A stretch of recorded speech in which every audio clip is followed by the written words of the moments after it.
8 নম্বর যে কাজ করলে আল্লাহ পাক রব্বুল আলামিন আমাদের রিজিকের মধ্যে বরকত দান করবেন, আমাদের রিজিক বাড়াইয়ে দিবেন, সেটা হলো আত্মীয়তা রক্ষা করা।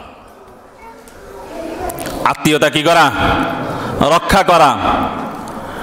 এটা একেবারেই আমাদের ভিতরে এই ত্রুটিটা বেশি, এটা রক্ষা করে না, ছিন্ন করে বেশি, সামান্য নিজের স্বার্থের জন্য না।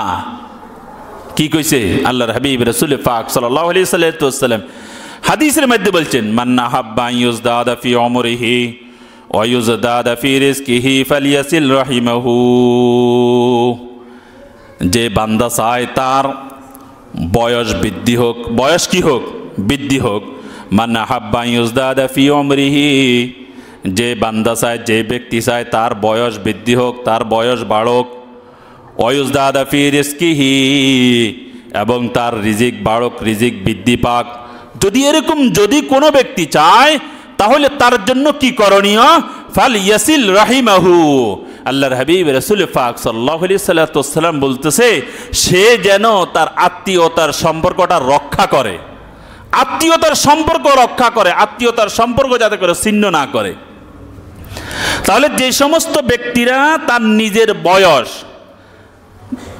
বৃদ্ধি করতে চায়, রিজিক বৃদ্ধি করতে চায়, রিজিক বাড়াইতে চায়, তাহলে তার জন্য করণীয় হলো কি?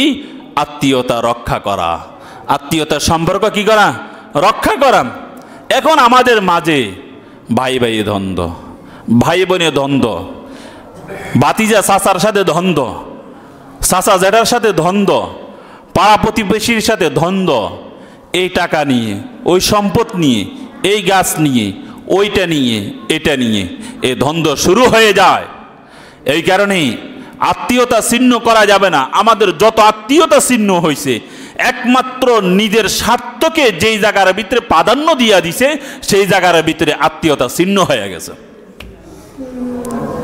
আপনি দেখবেন ভাই বোনের সম্পদ, এই সম্পদের ভিতরে যদি বোন যদি কোনো প্রকারে যদি বলে যে বাপের সম্পদ আমিও তো পাবো, আমিও তো পাবো, ভাইয়েরা যদি বন্টক নামা করে, নতুবা যদি কোনো ব্যাপারে যদি বিক্রি করতে যায়, নতুবা কোনো কিছু করতে চায়, তাহলে সেই ক্ষেত্রে যদি বোনকে না জানায়, তখন যদি বোন কোনো প্রকারে যদি ভাইকে বলে যে ভাই তুমি যে সম্পদ বিক্রি করবা, সম্পদটাকে যে তুমি বন্টক নামা করবে, তুমি নিয়ে যাইবা, তাহলে বাপের সম্পদ, বাপের সন্তান তুমি যেরকম, আমিও তো বাপের সন্তান, তাহলে তুমি যে এই সম্পদটাকে বিক্রি করে দাও, সম্পদটাকে যে বন্টক নামা তুমি নিজের নামে করি নাও, তাহলে আমাকেও তো জিজ্ঞাসা করার দরকার।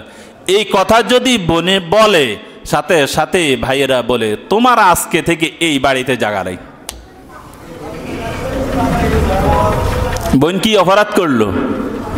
ভাই যদি 2 জন হয়, 3 জন হয়, তোমার ভাই যদি সমানভাবে যদি ভাগ নিয়ে যাইতে পারে, সমানভাবে যদি তুমি তোমার ভাইকে বুঝাই দিতে পারো, তোমার ভাই যদি তোমার থেকে সমানভাবে বুঝে নিতে পারে, তাহলে তোমার এই বোনটা যে তোমার বাপের থেকে আসলো, তোমার বোন রক্তের সম্পর্ক, একই বাপের একই মায়ের, তাহলে সেই ক্ষেত্রে তুমি কেন তোমার বোনের এই সম্পদের কথা বলার কারণে তোমার বোনের আত্মীয়তার এই সম্পর্কটাকে তুমি ছিন্ন করে দিবা?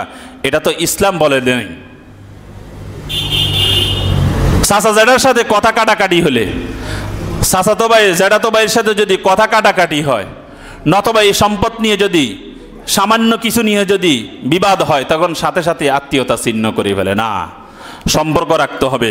আল্লাহর হাবিব রাসূল পাক সাল্লাল্লাহু আলাইহি ওয়াসাল্লাম বলছে, আত্মীয়তা যারা ছিন্ন করবে তাহাদের বয়সও বাড়বে না এবং তাদের রিজিকও বাড়বে না।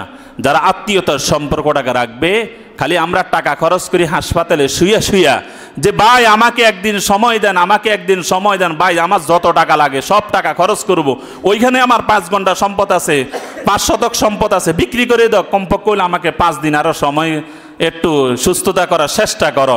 ওইখানে তুমি লাখ লাখ টাকা খরচ করতে পারো, সম্পদ তুমি বিক্রি করে দিতে পারো, তাহলে তোমার বোনের সম্পদ কেন তুমি বুঝাই দিতে পারবা না? তুমি যদি তোমার বোনের সম্পদটাকে যদি তুমি বুঝাইয়ে দাও, তাহলে তুমি দেখবা যে তুমি এমনি সুস্থ হয়ে যাইবা, তুমি সুস্থ থাকবা, তোমার রিজিকের মধ্যে বরকত দিয়ে দিবে। এটা কি আমার কথা না, আল্লাহর হাবিব রাসূল পাক সাল্লাল্লাহু আলাইহি ওয়াসাল্লামের কথা।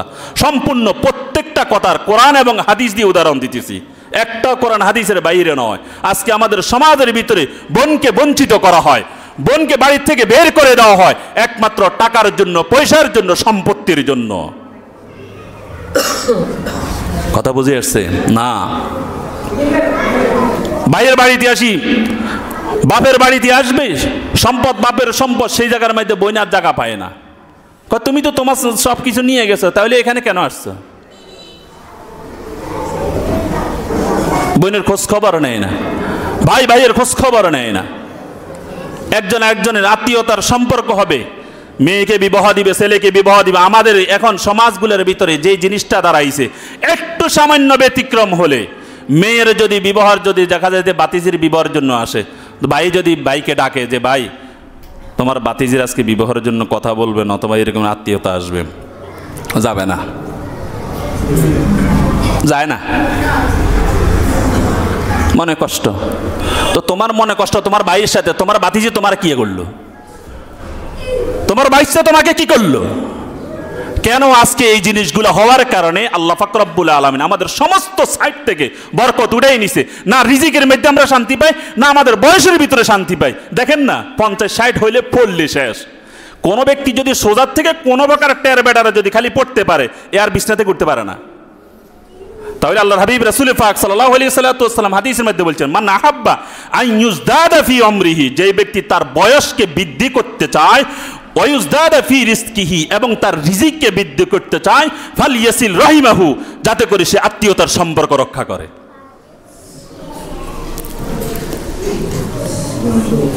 আত্মীয়তার সম্পর্ক কি করে? এবার সুস্থতা যদি নিজে চান, আত্মীয়তার সম্পর্ক রক্ষা করবেন। রিজিক যদি বাড়াইতে চান, তাহলে আত্মীয়তার সম্পর্ক রক্ষা করবেন, নাকি ছিন্ন করে দিবেন? ছিন্ন করবে, আপনার সমস্যা হবে।